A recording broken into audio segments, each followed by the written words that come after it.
Hi అండి. నేను IBPS RRB clerk December 6th morning second shift రాశానండి. అందులో వచ్చిన రీజనింగ్ క్వశ్చన్ మరి గుర్తుపెట్టుకొని మరి రాసి డిస్కషన్ చేస్తున్నాను. ఎలా ఎక్స్ప్లెయిన్ చేస్తున్నారు, ఎలా ఎక్స్పీరియన్స్ అంటే ఎక్స్పెక్ట్ మనకు ఎలా చేస్తున్నారు, ఎక్స్పీరియన్స్ ఎలా ఉంది ఎగ్జామ్ అనేది, ఓకేనా. అండ్ ఈ బ్లడ్ రిలేషన్కి పోయే ముందు ఒక విషయం చెప్పాలండి. మేల్స్ ప్లస్ అనుకోవాలి, ఫీమేల్స్ మైనస్ అనుకోవాలి. ఇక్కడ చూడండి, A is father of C, A is father of C, A అనేవాడు ఫాదర్ కాబట్టి ఆయన plus symbol. And C is mother of D, C అనే ఆమె మదర్ కాబట్టి మైనస్ సింబల్. డి గురించి మనకు తెలియదు కాబట్టి ప్లస్ ఆర్ మైనస్ మనకు తెలియదు. And is grand father of D, is grand father of D అంటే నాన్న తరపున నాన్న, ఓకేనా. నాన్న వాళ్ళ నాన్న.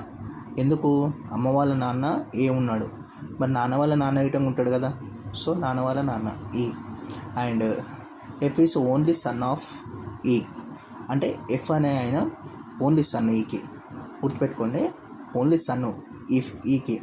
మరి ఓన్లీ సన్ అంటే మరి కూతుళ్ళు ఎంతమంది ఉంటారో తెలీదు. ఎఫ్ అనే ఆయన మాత్రం సన్, ఓకేనా అండి. అండ్ రెండవది, మరి ఎఫ్ సన్ అయినప్పుడు మరి ఎఫ్ భర్త అవుతాడు కదా సికి ఆటోమేటెడ్గా. ఎఫ్ ఈకి సన్ అయినప్పుడు ఆటోమేటెడ్గా ఫాదర్ అవుతాడు డీకి, అండ్ సన్ ఫాదర్ అవుతాడు, అండ్ భర్త గిటంగా అవుతాడు, హస్బెండ్ గిటంగా అవుతాడు. సి వైఫ్ అవుతుంది ఎఫ్కి, ఓకేనా అండి. అండ్ నెక్స్ట్ చూడండి, F is brother of G, F అనే ఆయన జీకి బ్రదర్ అవుతుండు, ఎఫ్ అనేటోడు. మరి బ్రదర్ అవుతుండంటే జీ ప్లస్ ఆర్ మైనస్ మనకు తెలియదు, జీ తెలియదు, కానీ జీకి అయితే ఎఫ్ బ్రదర్ అవుతాడు. And J is mother in law of H, H is a male person. Mother in law of H అంటే అత్త, హెచ్కి జే అత్త అవుతుంది. మరి అత్త అయితే ఆటోమేటెడ్గా జీ కూతురు అవుతుంది కదా.